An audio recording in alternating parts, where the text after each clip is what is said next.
তো সিলেট বোর্ডের এইচএসসি 2024 পরীক্ষার্থীরা তোমাদের সিলেটে আবারও বন্যায় প্লাবিত হয়ে গেছে অঞ্চলটি এবং তোমাদের বন্যায় প্লাবিত এলাকার এইচএসসি পরীক্ষার্থীদের মাথায় হাত এবং তোমাদের আগামী 9 জুলাই থেকে পরীক্ষা শুরু হবে। তবে তোমাদের আগামী 9 জুলাই পরীক্ষা শুরু হওয়ার সম্ভাবনা খুবই খুবই কম, কেননা তোমাদের সিলেট অঞ্চল আবারও বন্যায় প্লাবিত হয়ে গেছে এবং তোমাদের এই 4 দিনের মধ্যে তোমাদের সেই বন্যা স্বাভাবিক নাও হতে পারে। সেক্ষেত্রে তোমাদের আবারও শিক্ষা বোর্ড তোমাদের সিলেট বোর্ড আবারও তোমাদের পরীক্ষাটি পিছিয়ে দিতে পারে, সম্ভাবনা অনেক বেশি রয়েছে। কারণ সিলেট বোর্ডের তৃতীয় দফায় বন্যায় প্লাবিত হয়েছে জেলায় 97 ইউনিয়নের 1176 গ্রাম। তোমাদের নতুন করে বন্যায় প্লাবিত হয়েছে সিলেট জেলার 97 ইউনিয়নের 1176 গ্রাম। এই অবস্থার মধ্যে 9 জুলাই পরীক্ষায় বসবেন এ বিভাগের শিক্ষার্থীরা।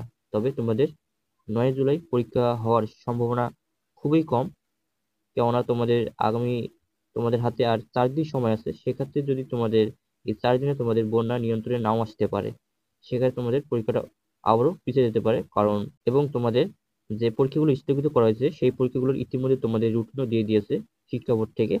তো তোমাদের 9 জুলাই পরীক্ষা হওয়ার সম্ভাবনা খুবই কম, কেননা তোমরা অনেকেই তোমাদের বাড়িঘর ডুবে গেছে এবং তোমরা অনেকেই তোমাদের পড়ার পরিবেশ নেই একটা। বলা যায় যে তোমাদের এখানে তোমরা একটা ছবি দেখতে পাচ্ছ যে তোমাদের বাড়িঘর প্রায় ডুবে গেছে, প্রায় হাঁটু পর্যন্ত। এবং এখানে তোমরা আরেক সাইডে দেখতে পাচ্ছ বই তোমাদের একটা টেবিলের উপর রাখা আছে। তো তোমাদের এখানে কোনো পড়ার পরিবেশ নেই, সেখানে তোমাদের পরীক্ষাটা পেছানোর সম্ভাবনা অনেকটাই বেশি। কারণ এই 4 দিনে তোমাদের যে সিভিল বোর্ডে এই এই 4 দিনে তোমাদের এই বন্যার পানি নিয়ন্ত্রণ নাও হতে পারে, শুকিয়ে নাও যেতে পারে।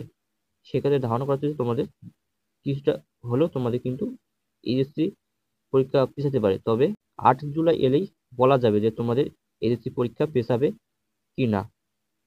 আর তোমাদের আরও বলছি, তোমরা হতাশ হয়েও না সিলেট বোর্ডের শিক্ষার্থীরা, এইচএসসি পরীক্ষার্থীরা, কেননা এটা প্রাকৃতিক দুর্যোগ, এখানে মানুষের হাত নেই এবং তোমাদেরও কিছু করার নেই। তো যদি ভিডিওটা ভালো লাগে অবশ্যই একটা লাইক সাবস্ক্রাইব কমেন্ট করো আর তোমাদের বন্ধুদের মাঝে শেয়ার করে দেবা। এবং চট্টগ্রাম বোর্ডের এই উপজেলায় আজকের পরীক্ষাটি স্থগিত করা হয়েছে, ইংরেজি প্রথম পত্র পরীক্ষাটি বন্যার কারণে একটি কেন্দ্রে শুধু। তো তবে আবহাওয়া অধিদপ্তর আবারও বলেছে যে কয়েকটি বিভাগে কয়েকটি অঞ্চলে ভারী বৃষ্টিপাত হতে পারে এবং বন্যারও সৃষ্টি হতে পারে। এবং তোমরা এখানে দেখতে পাচ্ছ এক শিক্ষার্থী গা বৃষ্টিতে পুরাই ভিজে শেষ এবং এই অবস্থায় সে পরীক্ষা দিয়েছে। তো তোমরা বুঝতেই পারছো কতটা একটা এইচএসসি 2024 পরীক্ষার্থীর সাথে অনিয়ম করা হচ্ছে। তো অবশ্যই যদি তোমাদের কাছে ভিডিওটা ভালো লাগে অবশ্যই একটা লাইক সাবস্ক্রাইব কমেন্ট করো আর তোমাদের বন্ধুদের মধ্যে অবশ্যই শেয়ার করবে যাতে তারাও এই ইনফরমেশনগুলো জানতে পারে।